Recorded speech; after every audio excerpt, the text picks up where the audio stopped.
Hello, my awesome second grade artist. Today we're going to be starting a new project. We're going to be making Percy the Porcupine. And so teachers, before you begin this lesson, there's a video that I want you to show where Percy the Porcupine is being read aloud to the students. And then you'll get to go in and start making this. So one of the big things that we're going to be learning about when we make this is printmaking. And printmaking is when you transfer paint or ink onto a different material, or a different surface. So we're going to be using stamping to do this. So you may not have heard of printmaking before, but I bet you've heard of stamping. We're going to be stamping our clouds and our quills for the porcupine. So does everybody know? Has everybody seen pictures? Maybe you've even seen a real porcupine in the zoo before. But they have these quills that stick out all over their body, and they're very sharp, and they are used for protection. So if another animal in the forest comes and tries to bother them, they can shoot these little quills out and stick in the other animal, and it hurts. And so they don't want to mess with that porcupine. So we're going to be using stamping or printmaking also to make all of these quills that go around our Percy. So it's lots of fun.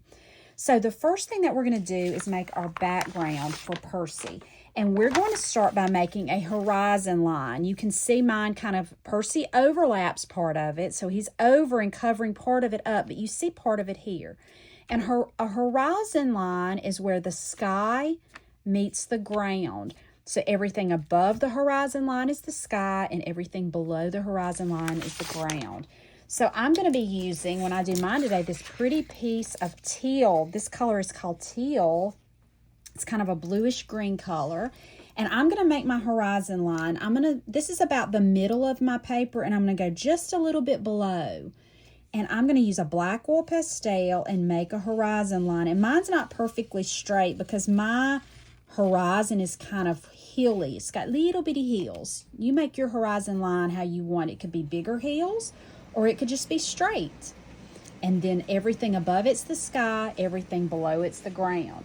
So in the sky, we're going to be stamping some clouds. So teachers, pull some students aside to a center, have the rest of the class working on something else or watching an art video, and you can pull those and let them stamp the clouds. Let them go ahead and put their name labels on the back, so that'll all be ready before you put these on the drying rack. So you're going to have some white paint on a paper plate, and just take your sponge and let the students start stamping in some clouds, fluffy clouds. This is fun. So you just can make however many you want, kind of all in the back there. So we don't want them, we want them kind of go in all different directions so they look like fluffy clouds, okay? So there's my sky. Now I'm going to put that aside. You'll put these on the drying rack. They'll be ready for next time. Okay, now we're going to draw our Percy. So you're going to take a piece of drawing paper and you're going to turn it vertically. That means the long side is going up and down like this. Take your black wool pastel again, and we're going to start by making Percy's body. And we're going to make a big shape that is called an oval. An oval is kind of like a stretched out circle. So I'm going to start at the top, and I'm not going to go all the way to the bottom. We need to leave room for his feet. So I'm going to put my hand down here and know where to stop. See how I'm putting my hand? So I'm going to start with an oval, go down. Our line kind of curves around to where my hand is, and then it comes back up like that. That's a big, long oval shape. Teachers, make sure they're drawing big enough. Now we're going to make his eyes. So at the top of our oval, we're going to make a circle that we color in. That's one eye. Another circle that we color in. There's his second eye. And then let's make some eyebrows. Okay, now in the middle, underneath the eyes, we'll make a nose. That's kind of a oval shape. And then my Percy's going to be happy. So I'm going to put a smile on his face. Okay, now we're going to make his two hands. So underneath the mouth, kind of over to the side, we're going to make one hand that goes like this, and it curves around. And then his other hand is going to be over here sticking out because this is the hand that's going to be holding the balloon that we're going to make at another class time. And then we're going to draw his legs and his feet. So at the bottom of Percy's body, you're going to draw 2 lines that come straight down and then a curved line that goes around. 2 lines that go straight down and a curved line that goes around. And that's Percy. So now you're going to cut Percy out. Teachers, let the students do this, okay? So go around. I'm going to come just a little bit around the black because I don't want to cut out my black lines. I want to be able to see them for his body. So see, I'm just going along the outside edge. The students need some cutting practice, teachers. So I'm blowing off some of those little flakes of oil pastel. So let the students do this. It would take up too much of your time to try to cut all these out. And the students need the practice. It's very, very important because you're in the 2nd grade now, but when you get to 3rd grade, you really need to be able to cut stuff out on your own. All right, so as I'm cutting, I'm using my other hand, the hand that's not holding the scissors, to turn my paper. So I'm not even really moving my scissors much. I'm not really turning them much. I'm turning the paper more. And there's our Percy. Okay, let me put that trash out of the way. And now you should be able to come back and your clouds will have dried and you can glue your Percy on there. So I'm going to use Elmer's school glue because it glues really well. It glues a little better than the glue sticks. And we want to make sure this glues down really good. So let the students do this part also. And they're going to glue down their Percy.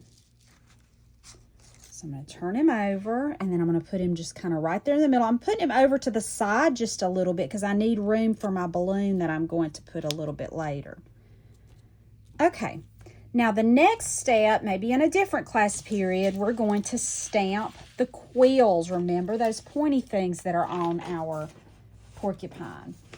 So I'm going to use a piece of cardboard that I've pre-cut for everybody, and you'll have some black paint on your paper plate, and just let the students dip into that and start stamping their quills, going all the way around.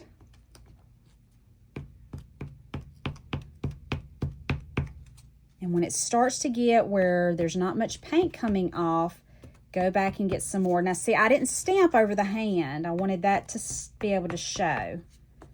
And I'm not going to stamp over the feet. I'm going to go around the feet. I'm just stamping in there all my quills. They have a lot of quills, so you want to make them really close together. And you see how I've kind of going back over some places. Teachers, you just will be standing there and you can kind of point that out to them as they go. They can kind of go back over a few and make those quills going all over the place. Okay, so you'll let that dry, and then we've got to make his balloon. So to do this, teachers, you will need to have a class day where you make painted paper. And I will already have these pieces of 6x9 watercolor paper for you. You're just going to let the students make some painted paper, but they're not necessarily going to get back what they make. That'll be too hard to keep up with. So just let everybody make a piece, and then later on they can just pull from that painted paper. So I'm not going to show this. You all know how to do this, but I'm using fluorescent tempera because it really pops and looks good. And on this one, I have just squirted out some yellow and orange fluorescent tempera, and the students used a texture scraper. They just used the flat end for this one and scraped it, and you get all these neat effects there. You can use the different end that has the zigzags or whatever and make lines. You let the students do that. You come up with how you're going to do that, but then just let them pull from it. All right, so then they're going to get their piece of painted paper when they come back, and you're going to turn it over. And I'm just using a black colored pencil, whatever you want, a regular pencil to draw the balloon. So let the students flip it over on the back, and you're going to make another circular shape, real big. almost fills that page, and then a triangle shape that comes off the bottom for the bottom of the balloon. And then let the students cut it out. We drew it on the back so that if any of our colored pencil line is showing through, you won't see it. We'll just be seeing that painted paper side. So once again, let the students do this part. And if they accidentally cut off their little triangle shape, it's no big deal. It can just be glued down. So our balloon's going to go kind of like up here. So you're going to, again, this is thicker paper. This is watercolor paper. So if you'll use some of this Elmer's glue to glue it down, it'll do better. And kind of get it going how you want. I'm going to have it kind of going like this. Just glue that down. Then the last step is to add a piece of yarn that's going to kind of go through where the hand is and go up to the balloon. So what I'm going to do is I'm going to use my glue and make a line, because he's got to be holding it, and that's how my yarn's going to go. You may want to go ahead and have some pre-cut pieces of this yarn, teachers. And so they'll just go in where that line of glue was and put it down. If they get a little glue on your fingers, it's no big deal. Okay. Kind of press that down a little bit, and that'll glue on there. And you can have your thing curling however you want, okay? All right, and then that is our Percy the Porcupine. So I can't wait to see these. I want you to take your time and do a good job, and your teacher will send them to me, and I'll put them on Artsonia, and some of them may even go in the art show. And I will see y'all next time. Bye.